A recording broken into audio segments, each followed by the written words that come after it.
أعوذ بالله من الشيطان الرجيم. بسم الله الرحمن الرحيم. إن الدين عند الله الإسلام وما اختلف الذين أوتوا الكتاب إلا من بعد ما جاءهم العلم بغيا بينهم ومن يكفر بآيات الله فإن الله سريع الحساب. فإن هاجوك فقل أسلمت وجهي لله ومن اتبعني وقل للذين أوتوا الكتاب والأميين وأسلمتم. صدق الله العظيم. అనంత కరుణామయుడు, అపార కృపాశీలుడు, పాలకుడు, పోషకుడు, సర్వలోక ప్రభు అయిన సృష్టికర్త అల్లాహ్ శుభనామంతో ప్రారంభిస్తున్నాను. సోదరులారా, సోదరిమణులారా, అయ్యలారా, అమ్మలారా, అస్సలాము అలైకుం రహమతుల్లాహి వబరకాతుహు. సర్వలోక ప్రభు అల్లాహ్ మనందరి జీవితాలలో శుభాలను, శాంతిని కురిపించునుగాక. ఇంతవరకు మీ ముందు మనందరి మార్గదర్శక గ్రంథం సృష్టి ప్రభు అల్లాహ్ మానవాళి కోసం అవతరింపజేసినటువంటి చివరి దైవగ్రంథమైన దివ్య ఖురాన్ నుండి 3వ అధ్యాయం 19వ వాక్యం యొక్క అరబీ మూలంను మీ ముందు పట్టించడం జరిగింది. సోదరులారా, ఈ వాక్యంలో సృష్టి ప్రభువు చాలా ముఖ్యమైనటువంటి విషయాన్ని గురించి ఇక్కడ సెలవిస్తున్నాడు. ఒక మనిషి అతను ఏ మార్గాన్ని అవలంబించాలి, ఇహపరలోకాల సాఫల్యం కోసం, ఏ మార్గంలో నడుస్తే అతడు తన దైవాన్ని చేరువవుతాడు, ఏ మార్గము అతని ప్రభువుకు ఇష్టంగా ఉంటుంది, ఏ మార్గాన్ని అతని ప్రభువు అతని కొరకు అంగీకరిస్తాడు, ఈ మార్గాన్ని గురించి దైవం చెప్పడం జరిగింది. సోదరులారా, సహజంగా మనిషి తన బుద్ధిని, తన జ్ఞానాన్ని ఉపయోగించుకుని రకరకాల మార్గాలను, రకరకాల పద్ధతులను, రకరకాలైనటువంటి ధర్మాలను అనుసరిస్తూ ఉంటాడు. ఎందుకంటే అందరి ఉద్దేశము ఒకటే, అదేమిటంటే దైవాన్ని ఏదో విధంగా నేను చేరాలి, మరణం తర్వాత నాకు సాఫల్యం రావాలి, ప్రపంచంలో కూడా నాకు శాంతి రావాలి, ఈ యొక్క ఉద్దేశంతో అతను రకరకాలైనటువంటి మార్గాలను కల్పించుకుంటుంటాడు. అయితే ఇక్కడ జరిగే పొరపాటల్లా ఆ మార్గము సరైనదా కాదా, ఆ మార్గము అతని దైవానికి ఇష్టమైనదా కాదా, నిజంగా అతనిని దైవం వద్దకు చేరుస్తుందా లేదా, ఈ విషయాన్ని గురించి సహజంగా అతను పట్టించుకోడు. నలుగురు చేస్తున్నారు కదా, నేను కూడా చేస్తున్నాను అన్నదే అతను ఆలోచిస్తాడు తప్పించి ఆ మార్గము తాను ఏ మార్గం అయితే వెళుతున్నాడో, లేకపోతే నలుగురు ఏ మార్గం అయితే చెప్తున్నారో అది తన గమ్యస్థానానికి చేరుస్తుందా లేదా అన్నది మాత్రము అతను ఆలోచించడు. తద్వారా మంచి చేస్తున్నాను అనుకుని అతను దైవానికి దూరంగా వెళ్ళిపోతున్నాడు. ప్రపంచమంతా కూడా జరిగేది ఇదే. సోదరులారా, ఇక్కడ దైవము ఒక మార్గాన్ని గురించి బోధిస్తున్నాడు. ఈ ఒక్క మార్గాన్ని అనుసరిస్తేనే మీరు సాఫల్యం పొందుతారు, మీకు మోక్షం లభిస్తుంది, స్వర్గం లభిస్తుంది, నిత్యజీవం లభిస్తుంది. ఈ మార్గాన్ని కాకుండా మీరు మీ ఇష్టం వచ్చినటువంటి ఏ మార్గాన్ని అనుసరించినా కూడా అది ఆమోదయోగ్యం కాదు అని చెప్పేసి దైవం చాలా ఖచ్చితంగా నిర్దేశిస్తున్నాడు. ఆ మార్గం ఏమిటండి? ఇప్పుడు మనం చూడాలి. దీనినే ధర్మం అంటారు. సోదరులారా, మతానికి ధర్మానికి మధ్య చాలా భేదం ఉన్నది. భూమికి ఆకాశానికి మధ్య ఉన్నటువంటి భేదం అన్నమాట. అదేమిటంటే ధర్మం అంటే దైవం చేత నిర్ణయించబడేది, మతం అంటే మనుషులు కల్పించుకునేది. కాబట్టి ధర్మము దైవంచే నిర్ణయించబడేది కాబట్టి ఎప్పుడు కూడా ఒక విధంగానే ఉంటుంది. ధర్మం ఎప్పుడు కూడా ఒకటే ఉంటుంది. కానీ మతాలు వేరుగా ఉంటాయి. ఎందుకంటే మతాలు మనుషులు సృష్టించుకున్నాయి కాబట్టి మనుషులు తమ కాలమాన పరిస్థితులను బట్టి, తమకు నచ్చినటువంటి విధానాలను బట్టి అవి ఉంటుంటారు. కాబట్టి వివిధమైనటువంటి మతాలు మనకు కనబడుతుంటాయి, వివిధ రకాలుగా ఉంటాయి. మనుషుల యొక్క స్థితిగతులను బట్టి, ప్రాంతాలను బట్టి, మరి ఆచార వ్యవహారాలను బట్టి ఆ మతాలు ఉంటాయి. కాబట్టి ఒక మతానికి మరొక మతానికి పొంతన ఉండదు. కానీ ధర్మం ఆ విధంగా ఉండదు సోదరులారా. ధర్మం అనేది ఎప్పుడు కూడా ఒకే విధంగా ఉంటుంది. ఇంతకీ ఆ ధర్మం ఏమిటండి అన్న ప్రశ్న వస్తుంది. సోదరులారా, మనిషిని దైవం పుట్టించిన తర్వాత ఒక మార్గాన్ని బోధించాడు, ఒక ధర్మాన్ని గురించి బోధించాడు. మరి మనిషి పుట్టిన దగ్గర నుండి ప్రళయం వరకు కూడా ఇదే ధర్మము మరి ప్రపంచంలో మరి ఉంటుంది.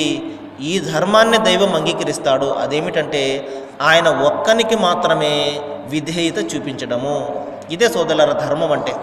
మనం చెప్తుంటాం కదా, ధర్మాన్ని రక్షించండి, అది మిమ్మల్ని రక్షిస్తుంది. ధర్మో రక్షతి రక్షితః మనం శ్లోకాలను వింటుంటాము. కానీ చాలా బాగుందని చెప్పేసి మనము దాన్ని వింటుంటాము, కానీ అసలు ధర్మం అంటే ఏమిటి అన్నది మనం ఆలోచన చేయం. ఇదే మనలో ఉన్నటువంటి ప్రధానమైనటువంటి పొరపాటు. అనేక విషయాల గురించి ఆలోచిస్తాము, మనకు సంబంధం కాని విషయాల గురించి, కానీ అసలైనటువంటి విధానం ఉంది చూసారు, ఈ ధర్మం అనేది, దీని గురించి మాత్రం మనం ఆలోచన చేయము. తద్వారా ఏం జరుగుతుంది? దైవం అనే విషయంలో రకరకాలైనటువంటి అపోహలు మనలో చోటు చేసుకుంటున్నాయి. అనేక కొత్త కొత్త మతాలు ప్రపంచంలో బయలుదేరుతున్నాయి. రోజుకొక మతము, రోజుకొక దైవము మనము ప్రపంచంలో పుట్టడం చూస్తూనే ఉన్నాం. దీనికి ప్రధాన కారణం ఏమిటంటే అసలు ధర్మం అంటే ఏమిటి అనేది మనం తెలుసుకోకపోవడమే. సోదరులారా, సనాతనంగా ఒకే ధర్మాన్ని దైవం మనకు బోధించాడు. దీనినే సనాతన ధర్మము అంటారు. వేదోపనిషత్తుల్లో ఉన్నటువంటి ధర్మమే ఇది. ఇదేమిటంటే సృష్టికర్తకు మాత్రమే ఆరాధన చేయాలి. ఇదే ధర్మం. ఇంతకీ ధర్మం అంటే ఏమిటండి? ధర్మం అంటే ఒక సత్యము, ఒక విధానం, ఒక పద్ధతి. ఉదాహరణకు తండ్రి ఉన్నాడు, అతని కొడుకు ఉన్నాడు. కొడుకు తన తండ్రిగా గుర్తించడం అనేది ధర్మం. దీనిని న్యాయం అని కూడా మనం చెప్తుంటాం. అలా కాకుండా తన తండ్రిని కాకుండా వేరొక వారిని తన తండ్రి అని బోధించాడు, లేకపోతే తండ్రి అని అతను పిలుస్తున్నాడు అనుకోండి, అది అధర్మం అవుతుంది. అదేవిధంగా మనకు ఎవరైనా ఒక సహాయాన్ని చేశారనుకోండి, సహాయం చేసిన వారికి కృతజ్ఞత తెలపడం అనేది ధర్మం. ఇంకొకరికి తెలిపామనుకోండి, అది అధర్మం అనిపించుకుంటుంది. ఈ విధంగా సోదరులారా, పెట్టేవానికే మరి మనము ఆరాధన చేయడము ఇది ధర్మము. అలా కాకుండా వేరొక వారికి చేస్తున్నట్లయితే అది అధర్మము. ఇదే సోదరులారా ధర్మం అంటే. కాబట్టి ఈ ధర్మాన్ని గురించే దైవము అనాది నుండి కూడా బోధిస్తున్నాడు. అదేమిటి? సృష్టి అనేది అంటే మనుషులు కానివ్వండి, జీవజాలను కానివ్వండి, ఈ ప్రకృతి కానివ్వండి, ఇవన్నీ కూడా సృష్టి ప్రభువును మాత్రమే ఆరాధన చేయాలి. ఆయన ఒక్కనికి మాత్రమే లొంగి జీవితం గడపాలి. ఆయనకు సాటిని సమానాన్ని మరెవరిని కూడా కల్పించకూడదు. మరొకరిని తీసుకుని వచ్చి ఈయన దైవము అని, ఈయన దేవుడు అని మరి వాళ్లకు ఆ విధంగా సాటి కల్పించకూడదు దైవానికి. ఇదే ధర్మము. దీనినే సనాతన ధర్మం అంటారు. దీనిని అరబీ భాషలో ఇస్లాం అంటారు. సోదరులారా చూడండి, ఇస్లాం అనగానే అది వేరొక ధర్మము అని శైతాను మనసులో మరి అపోహలు కల్పిస్తూ ఉంటాడు. ఎందుకంటే నిజమైనటువంటి మార్గం నుండి దూరంగా తీసుకుని వెళ్ళిపోవడమే ఆ సైతాను, ఆ దుష్టశక్తి యొక్క లక్ష్యం. కాబట్టి దైవారాధన నుండి మనిషికి దూరం చేయడము, నిజ దైవారాధన నుండి దూరం చేయడం అనేది శైతాను లక్ష్యం. కాబట్టి ఏం చేస్తుంటాడు? అసలు విషయాన్ని అర్థం చేసుకోకుండా మరి అపోహలు, అపార్థాలు కల్పిస్తుంటాడు. ఇస్లాం అనగానే అదొక మతముగా, లేకపోతే అది మరొకరికి చెందినటువంటి ధర్మంగా, అది కుతంత్రాలు మనసులో కల్పిస్తుంటాడు. చూడండి, దైవం అనాది నుండి ఏ ధర్మాన్ని అయితే బోధించాడో అదేమిటి? నన్ను ఒక్కరిని మాత్రమే నీవు దైవంగా ఆరాధించు, ఎందుకంటే నేను తప్ప నీకు మరొక ఆరాధ్యుడు లేడు. భూమి నాది, ఆకాశం నాది, నీవు అనుభవిస్తున్నటువంటి సకల వనరులు కూడా నావి, నీవు పీలుస్తున్నటువంటి గాలి నాది, నేను ఇస్తున్నటువంటి వానను ఉపయోగించి పంటలు పండించుకుంటున్నావు, నీవు తింటున్నటువంటి తిండి నాది. ఈ విధంగా సర్వం నాదైనప్పుడు ఆరాధన కూడా నాకే చేయాలి నువ్వు. ఇదే ధర్మము. కాబట్టి ఈ సనాతనమైనటువంటి ధర్మాన్ని ఏకేశ్వరోపాసన అంటారు. అంటే ఒకే ఈశ్వరుని ఉపాసన చేయడము. ఈశ్వరుడు అంటే సంస్కృత భాషలో బలమైన వాడు, శక్తిమంతుడు, జ్ఞాని, ఆరాధనకు తగినవాడు అని అర్థం సోదరులారా. కాబట్టి ఆ ఒక్క ఈశ్వరునికి మాత్రమే, ఆ ఒక్క అల్లాహకు మాత్రమే ఆరాధన చేయడం అనే ధర్మం ఉంది చూసారా. ఇదే ధర్మాన్ని గురించి అనాది నుండి బోధించాడు. మరి ఇదే ధర్మాన్ని మరచిపోయినటువంటి వారికి జ్ఞాపకం చేయడం కోసము అంతిమ దైవ గ్రంథం ఖురాన్లో కూడా ఇదే ధర్మాన్ని బోధించాడు. కాబట్టి మార్గాలు ఒకటే, మనం అనుకుంటాము, చాలామంది మనకు చెప్తుంటారు, అవునండి అనేక మార్గాలు ఉంటాయి కానీ అన్నీ కూడా చేరేది ఒక చోటకే, నదులు ఎన్నున్నా చేరేది సముద్రంలోనికే, కాబట్టి మనము ఏ పద్ధతి పాటించినా ఒకే దైవం వద్దకు వెళ్తామండి అని చాలా సహజంగా మనం చెప్తుంటాము. కానీ అది చాలా పొరపాటు సోదరులారా. దైవం ఒక్కడే ఉన్నప్పుడు ఆయనను చేరే మార్గం కూడా ఒక్కటే.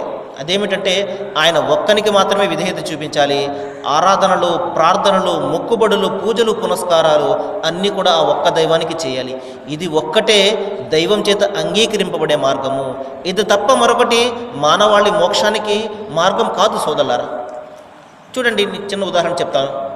సరే, ఆరాధన పద్ధతులు వేరు కావచ్చు. ఒకరు మరి ప్రార్థన ద్వారా దైవానికి చేరువు కావచ్చు, ఒకరు ఉపవాసాల ద్వారా చేరువు కావచ్చు, మరొకటి దాన ధర్మాల ద్వారా చేరువు కావచ్చు.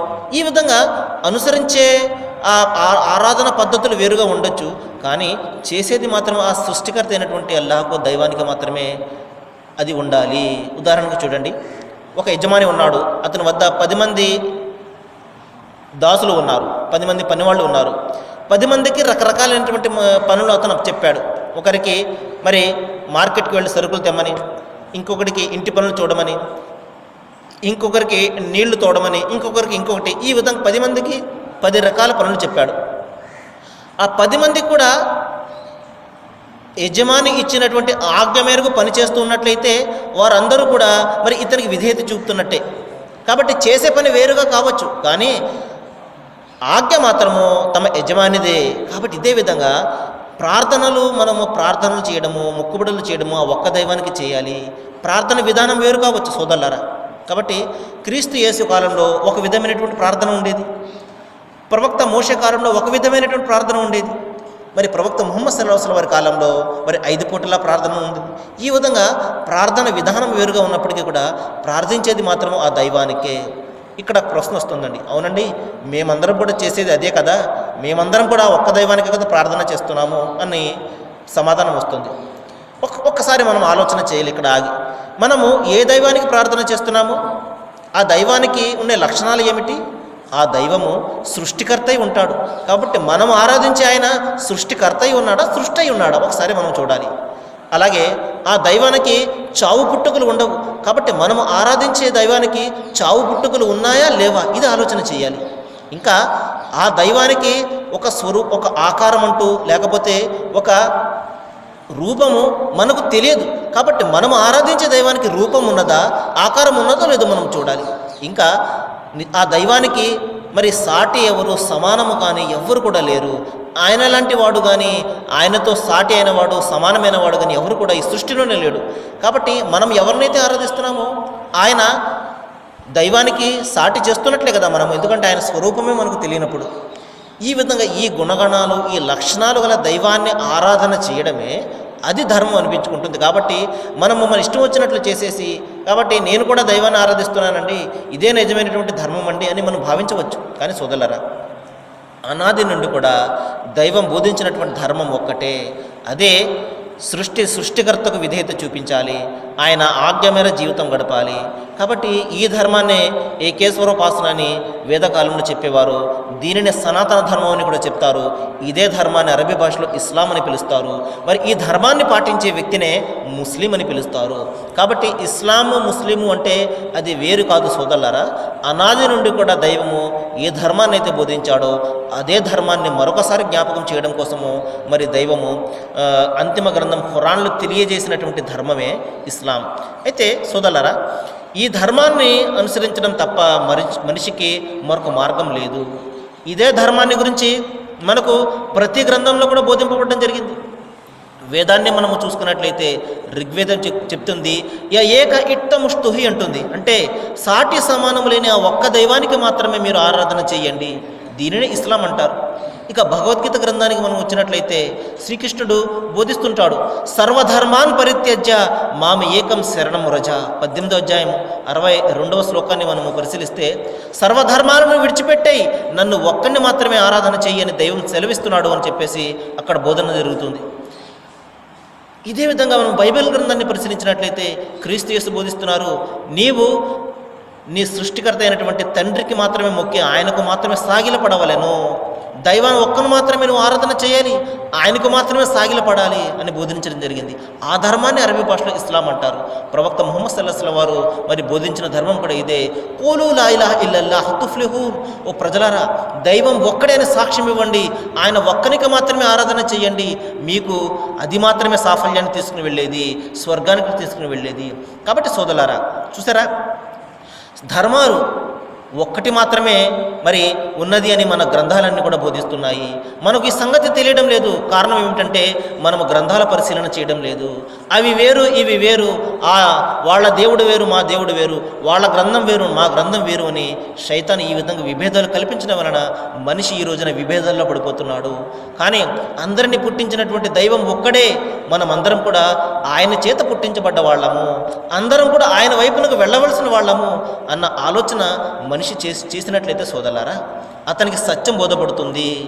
ఈ ప్రపంచంలో మనము చూస్తున్నటువంటి తారతమ్యాలు కులపరంగా, మతపరంగా, వర్గపరంగా, ప్రాంతాల పరంగా, భాషా పరంగా, దేశాల పరంగా ఉన్నటువంటి ఈ విభేదాలన్నీ కూడా అప్పుడు మాత్రమే సమసిపోతాయి.